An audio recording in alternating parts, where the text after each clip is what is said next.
G'day, Josh. Welcome to the Farmacy. Thanks, Aaron. It's good to be here. If you don't mind, just giving us a bit of a short introduction of yourself, although no introductions required, I'm sure. So Josh Fanning, Research Leader, Plant Pathology at Agriculture Victoria. So I've recently taken on the Research Leader role, which covers both horticulture, grains, and biosecurity, but been mainly working in the pulse pathology region for the last, or pulse pathology area for, I don't know, last 7-ish years, 5, 7 years, and been with Agriculture Victoria for just over 10 years now. Oh, fantastic. Well, you sound like the right person to be answering some of my targeted questions around faba bean disease in particular. So, yeah, it's been one of those years at the moment. It's been quite a wet start, a very wet season in 2022. And so people are trying to find out the ideal formula to apply in terms of disease management, particularly chocolate spot and faba beans. And I guess the issue that we face in Southwest Victoria is that in terms of rotational options, we're quite limited. So it might be a wheat, barley, canola, faba bean rotation. And particularly with something like barley falling out of favour in recent years, there's been more reliance on pulses. But in terms of species to choose from, we're quite limited, and so faba bean seems to be the only option. In that sense, it kind of comes around maybe once every 3 or 4 years. So is 3 or 4 years enough time between them to manage disease risk, or should we be trying to find some other solutions? It really depends on risk and what level of risk you're willing to take. In the high rainfall zone, we obviously see stubble breakdown a lot more quickly than what we would in the low rainfall zone. So a 4-year break in the high rainfall zone, your stubble is going to be broken down in 12, 18 months, you would expect. So where we say a 4-year break, that would be our medium rainfall zone in most situations. But the longer we can give between crops obviously gives a better break for all our pathogens, and our pathogens cause disease. So we don't just think about chocolate spot as our biggest issue. If we thought about all our soil-borne diseases as well, we need non-host crops. So that bigger rotation and the more crops we can rotate within our system, then obviously we're going to get a better soil biology and better break from all our pathogens. Yeah, that leads me. The idea of risk is it's kind of the token word at the moment, but it is the calculation that we face every season. In terms of ways we can mitigate risk, it's been a bit topical lately in the research side of things to be testing for seed-borne diseases such as chocolate spot in this instance, that not many people do commercially, but should this be something we're looking at, and is that the best indicator of spring disease that we've got? Well, the instance about, or the discussion around seed testing becomes an important part, because when we look at the biology of these diseases or the epidemiology of these diseases, a number of our diseases can carry over in the seed. It's not the only way that these diseases carry over in our seed, but basically chocolate spot and ascochyta blight, the two main ways they carry over are in our crop residues, or what's left over, stubbles at the end of the season, or they can be in our infected seed. And the reason we've had so much discussion around that in the last 12 months is because last season was so wet and we saw a very late infection of disease in some areas, and we saw such significant disease levels we couldn't keep our seeds clean. And so if we can't market our seeds, are we going to plant them next year into next year's crop?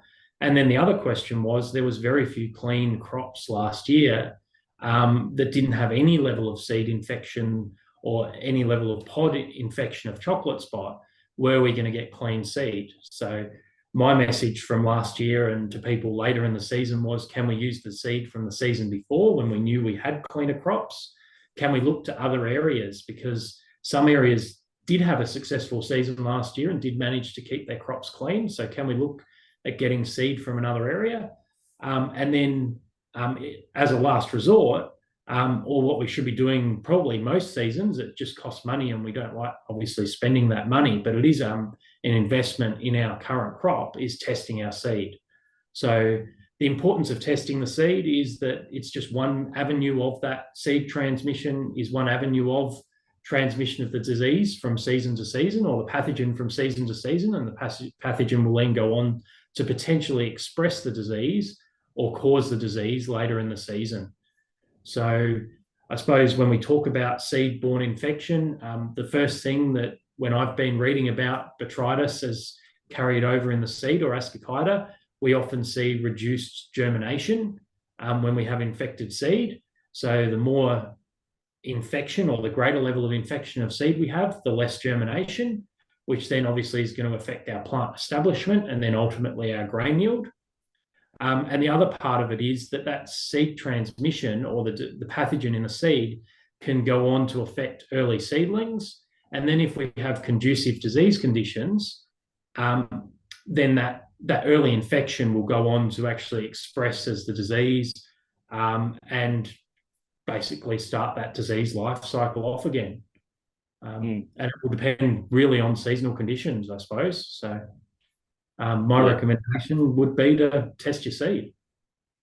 Yeah, I mean, it's fascinating. It's something that hasn't occurred to me, and I think maybe a lot of growers with other things on their mind at the start of the season. But one thing it does spring out is it's another tool for the toolbox. But if we can look inside that toolbox and maybe find a crystal ball, Josh, in terms of where we're at this point in the season, in mid to late July, things have been pretty cold, and we're probably wondering, what's coming ahead?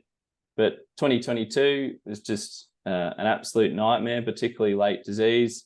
And now with a 2023 predicted El Nino, everyone's wondering how much fungicide should I store in the shed ready to go? So if you can look inside that crystal ball, what are we up against?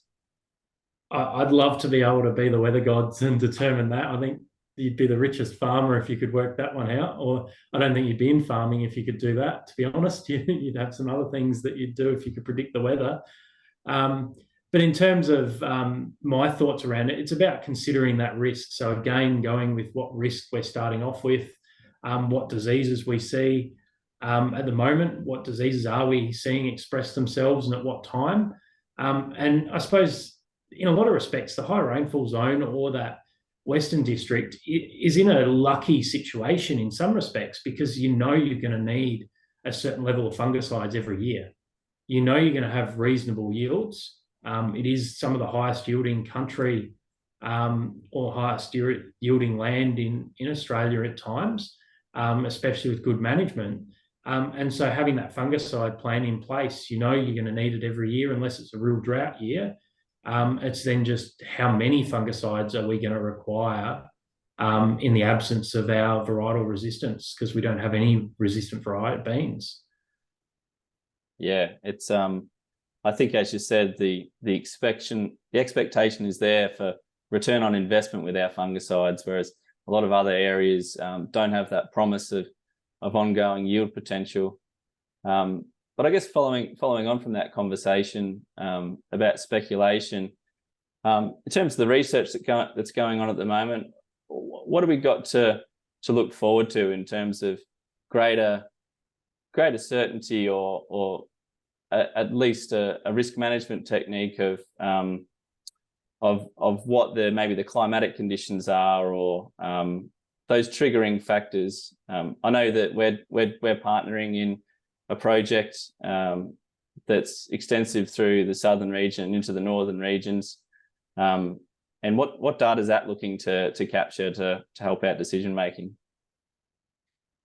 So the current investment that's co-funded by GRDC, partnering with a range of organisations, FAR Australia is one of those organisations, along with New South Wales DPI, SARDI, so South Australian Research and Development Corporation, and Trengrove Consulting.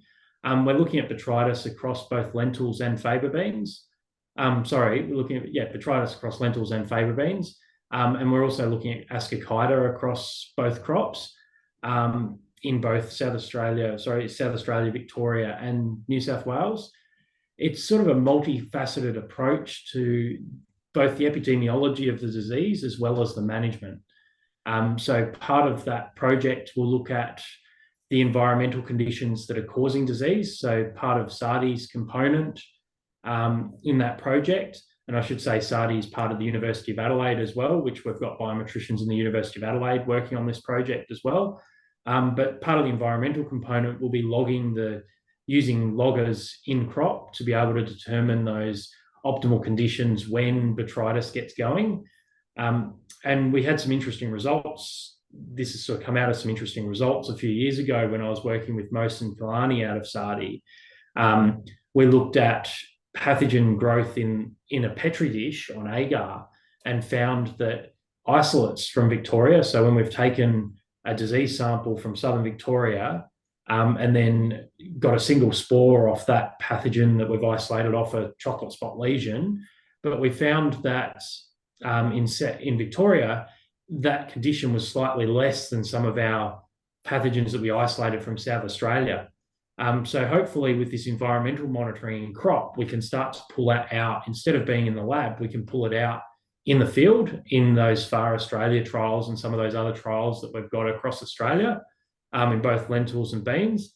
And then hopefully we can take that in the next step. How does that influence our management decisions? And how will that affect management essentially? So that's one component. Another component is looking at varietal resistance by management. So that's our typical variety by a fungicide or other management option trials that we would do. We're pretty blessed at the moment that we've got a range of fungicides available for use against chocolate spot. And then how do we best utilize that range of fungicides in a responsible way to mitigate the risks of fungicide resistance, but best control our pathogen and disease expression of chocolate spot to get the best economic value for our crops. So that's another one, part of the trial process and that project.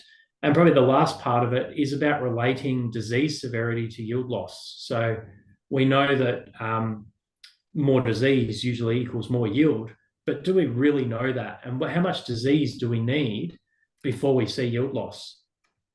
Is 5% okay in disease? Similarly with the seed infection we talked about before, do we know that 5% seed infection is okay? Is it not? Now, that's not part of this project, but what about the disease severity we see in the field? Do we need 30% before we start to see a 5% yield reduction? So essentially this project will be able to pull together, hopefully, that environmental conditions, our disease management by variety, as well as our disease severity, so growers can better manage these diseases in their paddocks and have the economics behind it as well.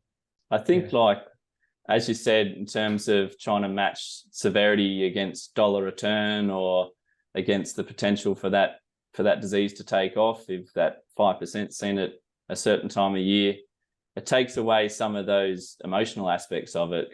Compared to a year like 2022, everyone's kind of been through the washing machine with faba bean disease, and you can imagine that you don't want to deal with any of that this year, so you might go a bit hard, but maybe going hard on fungicides isn't the best return. So hopefully with a bit more data with this project, we'll be able to help growers make more educated decisions. That's what I hope. Yeah. Hey, Josh, thanks very much for taking some time out of your day to be on the Farmacy. Look, it's been a pleasure, and look forward to seeing what 2023 has to give us. Thanks, Aaron. Good to be here. If you'd like to see more content like this, please make sure to like this video and subscribe to our YouTube channel. You can also contact us through Twitter or X at @far_Australia. Also, catch us on Facebook, Instagram, SoundCloud, or through our website. If you haven't seen it yet, please check out the first research roundup episode of this Faba Bean Farmacy series. Otherwise, we'll be back later in the spring to give you another pulse update. Hopefully you've got a healthy pulse moving forward into spring 2023 after your Farmacy visit, and you'll hear from us with some results someday soon. Thanks.